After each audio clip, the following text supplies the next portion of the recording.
Do you work or do you go to school? What do you do? Um, You don't want to say? Okay, that's okay, no problem. And tell me, officer. oh, you're a police officer. Which country have a sexy man? I think Have you ever dated a foreigner before? You strike me as a super confident guy.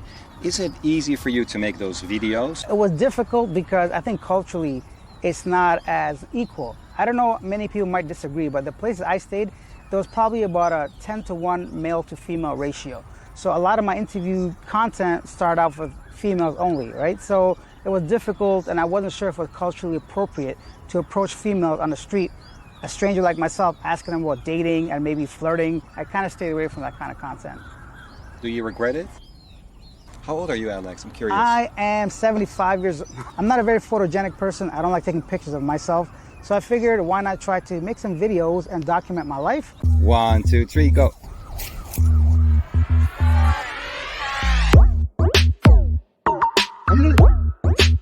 Can you see the water bottle? Yeah. And put it down here? Yeah, all right, that's fine.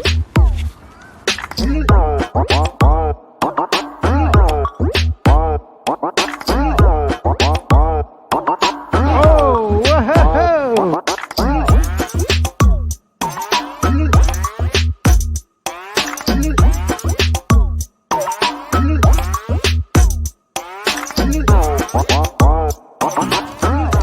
All right. Hey there. Hey, So I know you from your YouTube channel, Living Abroad. that's right. So last time you did an interview was with Pete from Irish Times. Mm-hmm.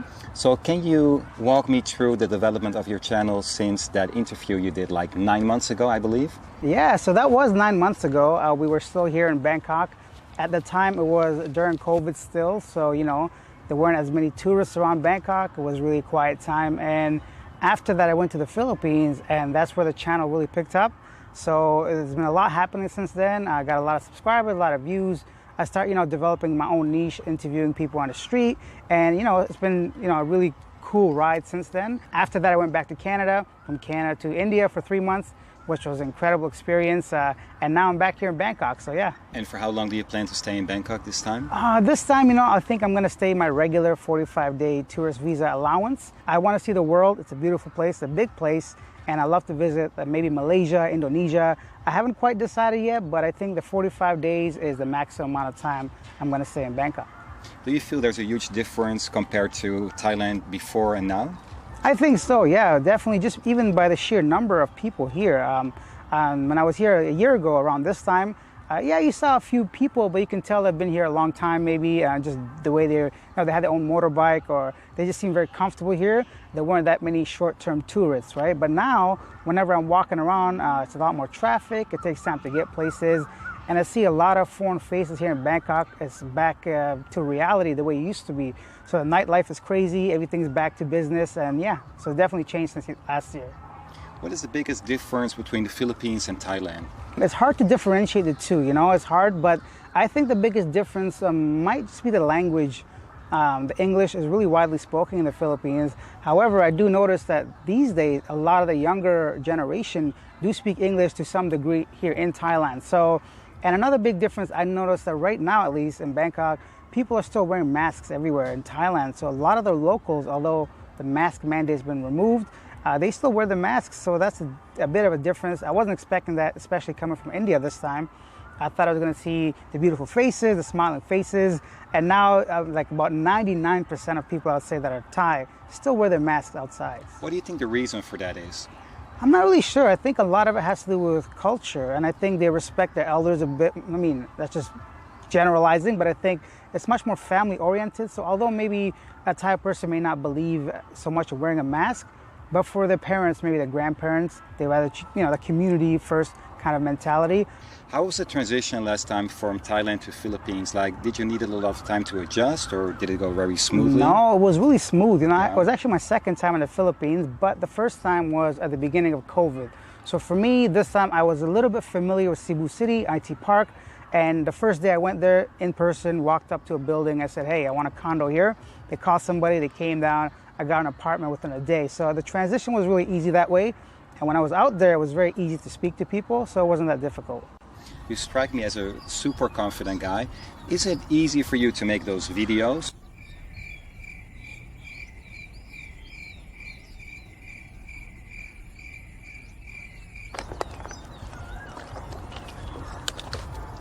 What's that, 5 minutes? You know, it is easy in the Philippines, I would say, just because I feel so comfortable speaking to people. And the Filipino people are welcoming and they're very curious. Oh, where are you from? Where'd you come from? What are you doing?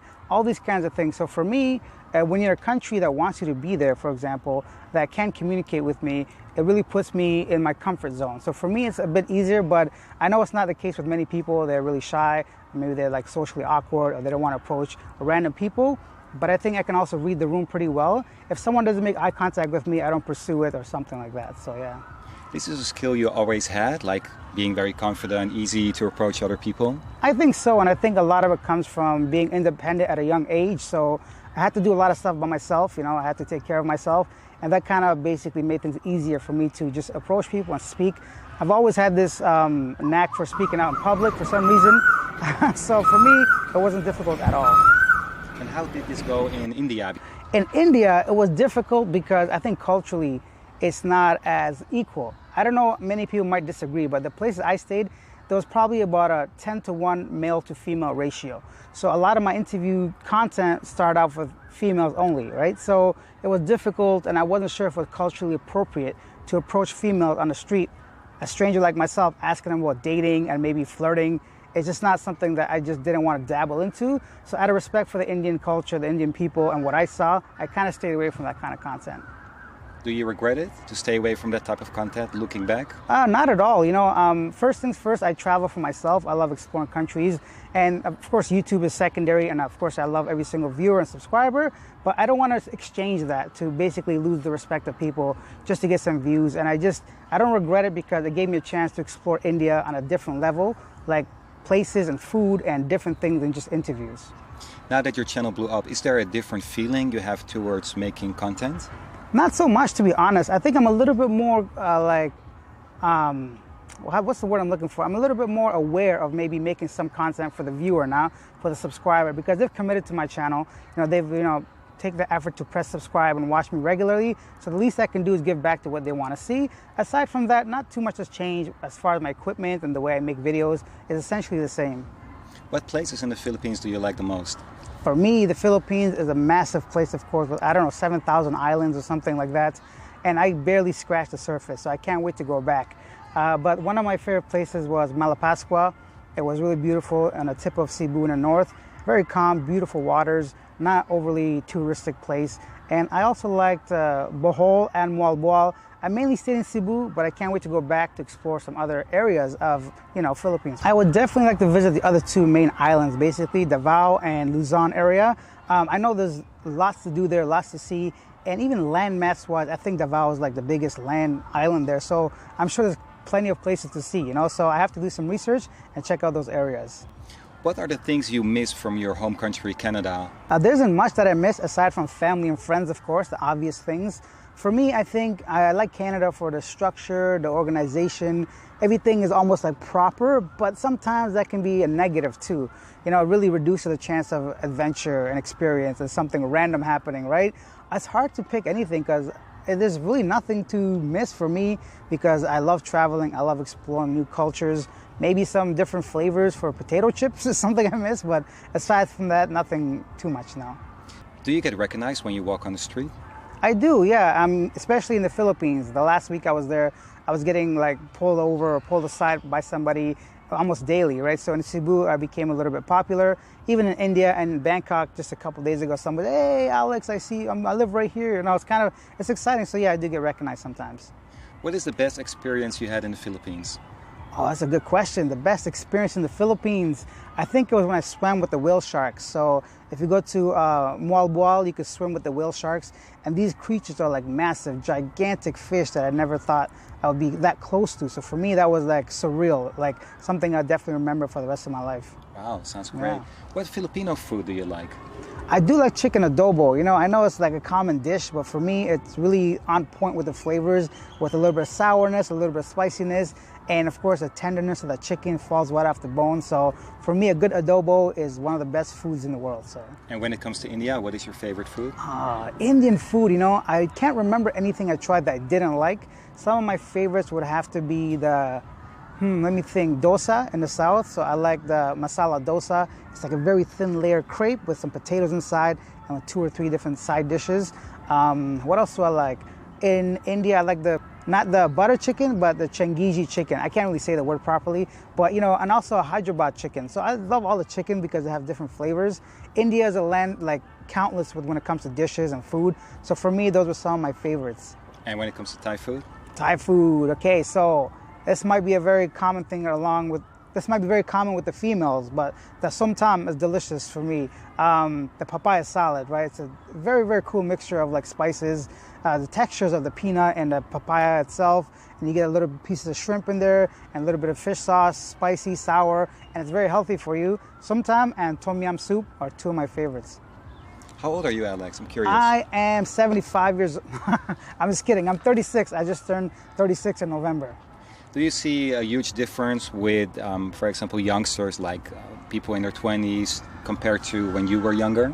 Yeah, for sure. Yeah. I think people these days are much more technical when it comes to like even work and career. When I was growing up, you know, it was like trend or not trend, but like almost a must to go to university after high school or college or try to get a proper job. But these days, it's a lot easier to pursue your dreams. You know, you can be a digital nomad. You can work online. Everything is moved towards like, you know, work from home. So when you have that ability, that technical skills to work from your computer, it allows you to travel like I am or like you are and other people that can travel and work at the same time. So I think the world has gotten a little bit smaller when it comes to that.